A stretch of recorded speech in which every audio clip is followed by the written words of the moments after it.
సత్యాన్ని గ్రహించిన వాళ్ళు సంతోషిస్తారు. ఏమిటి ఆ సత్యం? గ్రహించాల్సింది ఏమిటి? ప్రసంగి 2:10-11. నా కన్నులు ఆశించిన వాటిలో దేనిని అవి చూడకుండా నేను అభ్యంతరము చేయలేదు. మనలో అలాంటి వాళ్ళు లేరా? బ్రదర్, నా కన్నులు ఏవి చూడాలనిపిస్తే అవే చూపిస్తున్నాను బ్రదర్. నా సెల్ ఫోన్లో అస్సలు ఆపట్ల, సెల్ ఫోను ఆపట్ల, కను రెప్పలు ఆర్పట్ల. లేరా మన మధ్య అలాంటి వాళ్ళు? ఎందుకు అలా చేస్తున్నావు అని అంటే నీకు సంతోషాన్ని ఇస్తుంది. అవునా? భక్తుడైన సొలొమోను అంటున్నాడు, ఏంటో తెలుసా? నా కన్నులు ఏమి చూడాలని ఆశపడినాయో ఆ కన్నులకు చూపించాను నేను చూపించా. ఆ తర్వాత ఏమంటున్నాడు చూద్దానండి.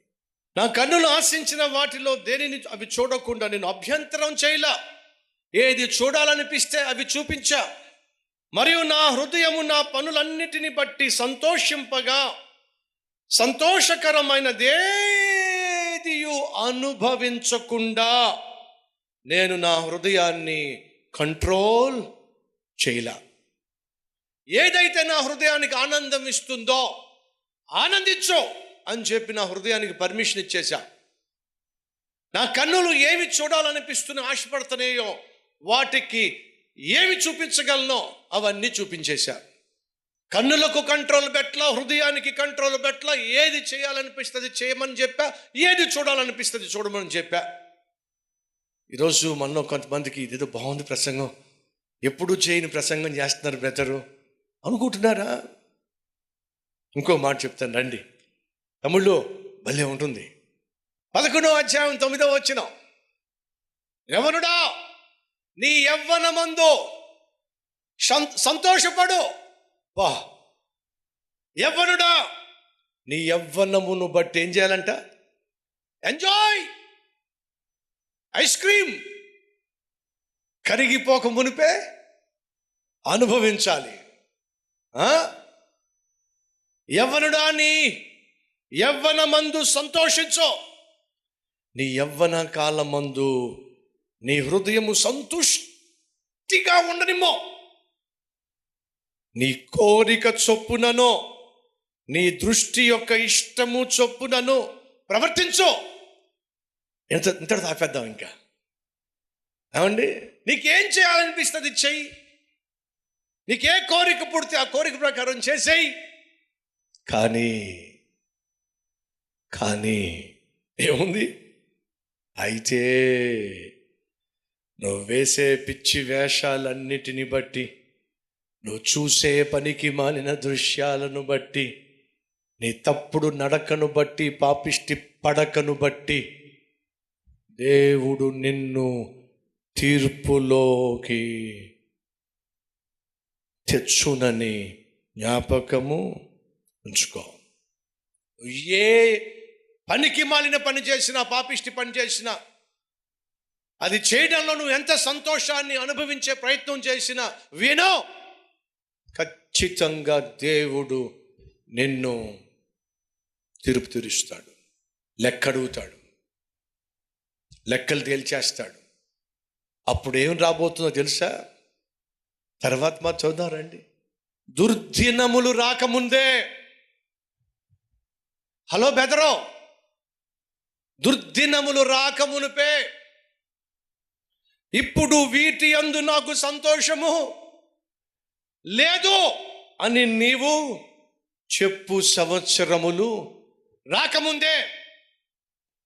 మీలో ఎవరైనా ప్రేమలో పడినప్పుడు, పడే ఉంటారులేండి, మా సిస్టర్సు బ్రదర్సు ప్రేమలో పడే ఉంటారు కదా.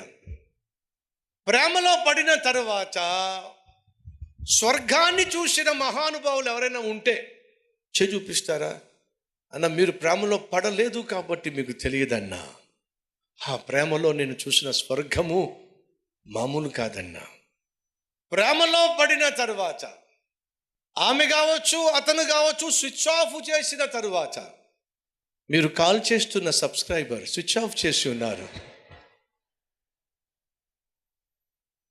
మీరు కాల్ చేసిన సబ్స్క్రైబర్ అవుట్ ఆఫ్ కవరేజ్ ఏరియాలో ఉన్నారు అని మీరు విన్న తర్వాత ఎంతమంది అండి ప్రేమ ప్రేమ ప్రేమ అని చెప్పి పడుచు వయసులోనే చచ్చిపోయారు.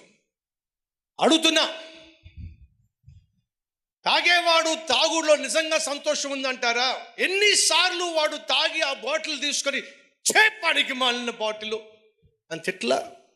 ప్రేమలో పడిన వాడు ప్రేమలో పడింది ఎన్నిసార్లు పనికి మాలినోడు, నాకు దొరకకుండా ఉన్నా ఎంత బాగుండేది, పనికి మాలింది నాకు దొరకకుండా ఉన్నా బాగుండేది, దాపరించింది నా ప్రాణం తీయడానికి. ప్రేమించావు కదా నాన్న, ఎందుకు తిడుతున్నావు? మీకేం తెలుసు అన్నా? తిట్టడం కాదని నాకు అనిపిస్తే ఏమి సాధించావు? ప్రేమ ప్రేమ అన్నావు, ఆఖరికి ఏమి సాధించావు? పిచ్చోడి అయిపోయావు నువ్వు. తాగేవాడు తాగుడులో సంతోషిస్తున్నాడా? గుట్కాలు తినేవాడు గుట్కాలు తిని సంతోషిస్తున్నాడు. పొరపాటున సంతోషిస్తే వాడిని చూస్తే మనకు భయం వేస్తుంది. ఎందుకని పళ్ళన్నీ పుచ్చిపోయి నల్లగా మారిపోయి నవ్వాడంటే దెయ్యమా లేకపోతే ఏమిడో తెలియదు మనకి. ఒకసారి ఆలోచించండి. ఎంజాయ్ చేయి, తిరుగు, తాగు, తందనాడాడు, కానీ వినో, దుర్దినములు రాబోతున్నాయి. ఎక్కడ తాగావో, ఎక్కడ తిన్నావో, ఎక్కడ తిరిగావో వాటన్నిటిని బట్టి చచ్చే ఇందులో నాకు సంతోషం లేదు, వాడి వల్ల నాకు సంతోషం లేదు, దాని వల్ల నాకు సంతోషం లేదు, ఈ త్రాగుడు వల్ల ఈ తిరుగుడు వల్ల నాకు సంతోషం లేదు అని నువ్వు ఏడ్చే రోజు వస్తుంది. అది రాకముందే, దుర్దినములు రాకముందే.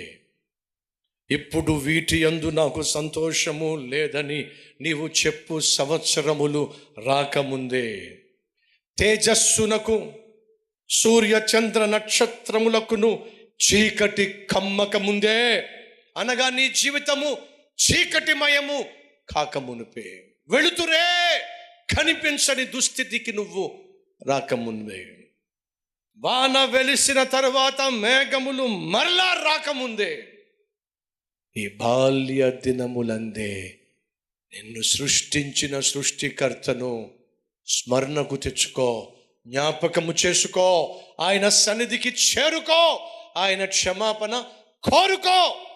అది బైబిల్ సెలవిస్తుంది. అర్థమవుతుందా సహోదరి సహోదరుడా? ఈ లోకంలో పాపము చేసి సంతోషించగలిగిన వాడు ఎవ్వడూ లేడో. సత్ప్రవర్తన కలిగిన వాడు సంతోషిస్తాడు, సమాధాన పరిచేవాడు సంతోషిస్తాడు, సన్నిధిని అనుభవించువాడు అనగా దేవుని సన్నిధిని అనుభవించువాడు సంతోషిస్తాడు, దేవుణ్ణి కీర్తించువాడు సంతోషిస్తాడు. ఈరోజు నువ్వు సంతోషంగా ఉండాలి అంటే సమాధానాన్ని పెంచి పోషించు. సంతోషంగా ఉండాలి అని అంటే సత్ప్రవర్తన కలిగి జీవించు. సంతోషంగా ఉండాలి అని అంటే సన్నిధిని, దేవుని సన్నిధిని అనుభవించు. సంతోషంగా జీవించాలి అంటే పాపాన్ని జయించు. ఆత్మీయుడు అయిన నీవు సంతోషంగా ఉండాలని దేవుడు తన ఆత్మని నీకు ఇచ్చాడు. అల్పకాల పాప భోగాల వల్ల ఈ సంతోషాన్ని పోగొట్టుకోవద్దు.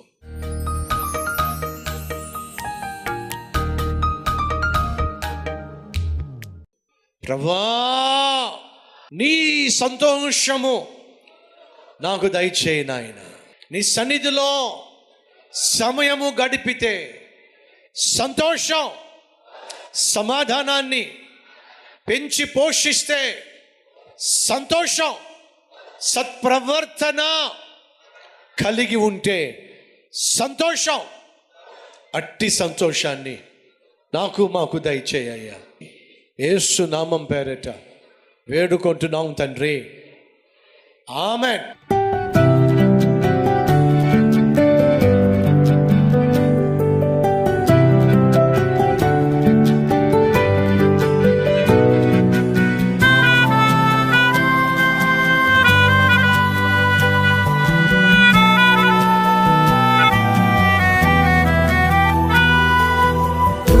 సందేశం మీకు ఆశీర్వాదకరంగా ఉంటే లైక్ చేయండి, అలాగే సబ్స్క్రైబ్ చేయండి. అంతేకాకుండా కామెంట్ పెట్టండి, 10 మందికి షేర్ చేయమని మనం చేస్తూ రేపు మళ్ళీ కలుసుకుందాం.